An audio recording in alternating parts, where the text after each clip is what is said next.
국내에서 아프리카 돼지열병 ASF가 발생한 뒤에도 일부 농가들이 불법적으로 잔반급여를 한 것으로 드러났습니다.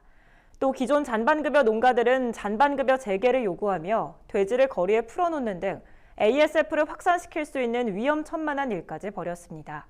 ASF를 막고자 예방적 살처분을 하거나 농장에 갇혀 차단 방역에 힘쓰는 다른 양돈 농가들은 충격에 휩싸였습니다. 보도에 윤슬기 기자입니다. 아프리카 돼지열병 ASF 확산을 막고자 정부와 양동 농가들이 전력을 다하는 가운데 일부 잔반급여 농가가 ASF 전파 위험을 키우는 행동을 해 눈총을 받고 있습니다. 환경부는 최근 농림축산식품부와 행정안전부의 일제검사에서 적발된 미등록 농가 65곳 중 잔반급여가 의심되는 농가 9곳을 현장 조사했습니다. 그 결과 5곳에서 불법 잔반급여를 해온 사실이 밝혀졌습니다. 잔반급여는 ASF의 주요 감염 경로 중 하나로 꼽힙니다. 이 탓에 정부는 지난 7월 폐기물관리법 시행규칙을 개정해 잔반 직접 처리 급여를 금지시켰습니다. 또 지난달 ASF가 발생한 직후엔 양동농가로의 잔반 이동을 전면 금지했습니다. 환경부 관계자는 적발된 5곳은 소규모 무허가 농가로 환경부의 감시 대상에서 빠져 있었다면서 적발 즉시 해당 농장의 잔반급여를 금지하고 남아있는 잔반은 적정시설로 이동해 처리하도록 했다고 설명했습니다. 하지만 다른 양동 농가들은 안심할 수 없다는 반응입니다.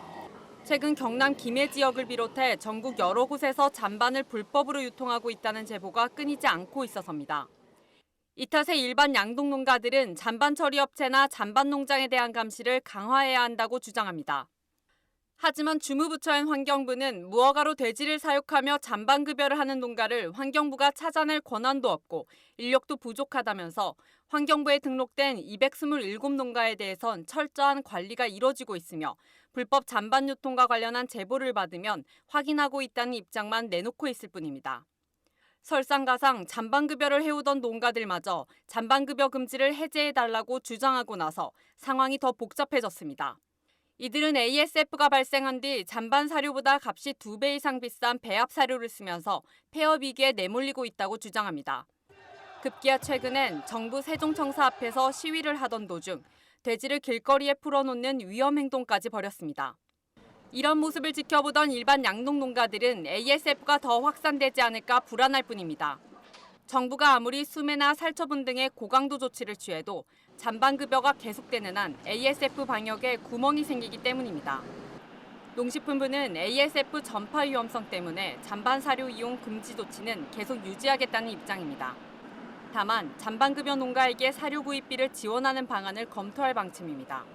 MBS 뉴스 윤슬기입니다.